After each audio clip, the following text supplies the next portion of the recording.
So berberine, it is everywhere right now. TikTok is calling it nature's Ozempic. Your friend is taking it. You've probably seen it on Amazon, and I get questions about it constantly. So today I'm going to tell you something about berberine that nobody in the wellness space is talking about. And it has everything to do why it works amazingly for some women with PCOS and does absolutely nothing for others. And it's not about the supplement, it's about your body. So berberine is not new. It's an active compound found in herbs that have been used in traditional Chinese medicine for thousands of years. Herbs like huanglian, which is also called coptis, and huangbai, called philodendron. In TCM, these herbs are classified as what we call lower tier herbs. And I want to explain what that actually means because it's really important. So lower tier doesn't necessarily mean that they're weaker. It actually means the opposite. These herbs are considered more potent, they're stronger in their action, and what they're designed for is for short-term use. You bring them in, they do their job, they clear things out, and then you move on. They are not considered maintenance herbs. They are not something you should be taking every day indefinitely. So when I see women taking berberine for 6, 12 months, or even more with no plan, that's what concerns me. In TCM, berberine herbs are specifically indicated for something we call damp heat. And this is where it gets really interesting for women with PCOS and in perimenopause. Because the question was never supposed to, is berberine good for PCOS? The real question is, do you have a damp heat pattern? Because if you don't, berberine may not be the right tool for your body. So let me describe what damp heat can look like and feel like. And I want to be clear, I'm sharing this completely for educational purpose, not to diagnose anyone. Notice if any of this resonates with you. So if you are prone to damp heat, you might find that your skin tends to be oily, you get acne, you're red, inflamed, cystic acne. You may find that you run hot, you're always warm versus everybody else. You might have this heavy feeling in your body, like you're moving through mud. You might have bloating, loose stools, or a different type of digestive heaviness, especially after eating rich or greasy food. You might also have a bitter taste in your mouth, maybe strong body odor, maybe you're prone to getting UTIs more often. And if these things sound like something that you're going through, then berberine might be something worth exploring.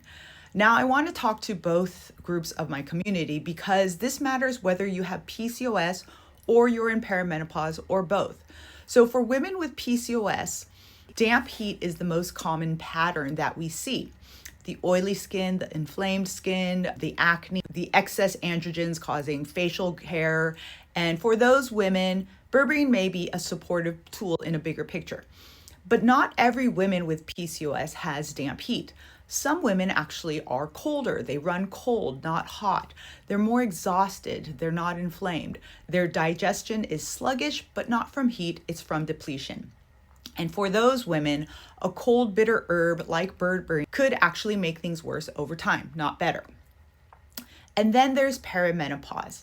And this is where it gets really interesting and really important. So in perimenopause, a lot of women do experience heat symptoms. The hot flashes, the night sweats, the waking up at 3 a.m., feeling like you're on fire. And they look at that damp heat list and they think, that is me, I need berberine. But in TCM, perimenopausal heat is a different type of heat, and we call that empty heat, and it's not the same as damp heat. So let me explain the difference, because this is exactly where I see so many women going wrong with supplements. Damp heat is considered an excess, something extra that needs to be cleared out. Empty heat is a deficiency. It is the body running on empty. So think of a car engine that's overheating, not because it's on fire, but because there's not enough coolant to cool down the engine. So the heat is real, but it's coming from a depletion. And throwing a cold draining herb like berberine at an already depleted system is a bit like turning on the AC that's already out of coolant. So you're heating it even more. And this is why women who are moving into their perimenopausal years, especially those who have PCOS, are dealing with something so much more layered because it's not two separate problems happening at once. It's the same loop. just showing up differently depending on where your body is in that cycle of depletion. And this is what I call the Hormone-Qi Depletion Loop.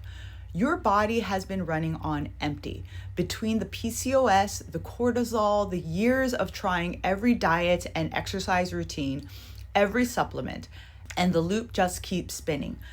Some women are sitting more in the heat, inflammation, the excess area. Others have crossed into the depletion side, the exhaustion, running on fumes. But most women who I talk to, they are somewhere in between. It's the same loop, just different places in it.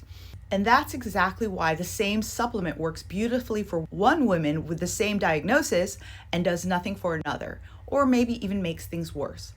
And if you're interested in learning more about some different supplements, I have a free guide for you. Just comment the word guide down below and I'll send you my free guide of the 5 most common supplements.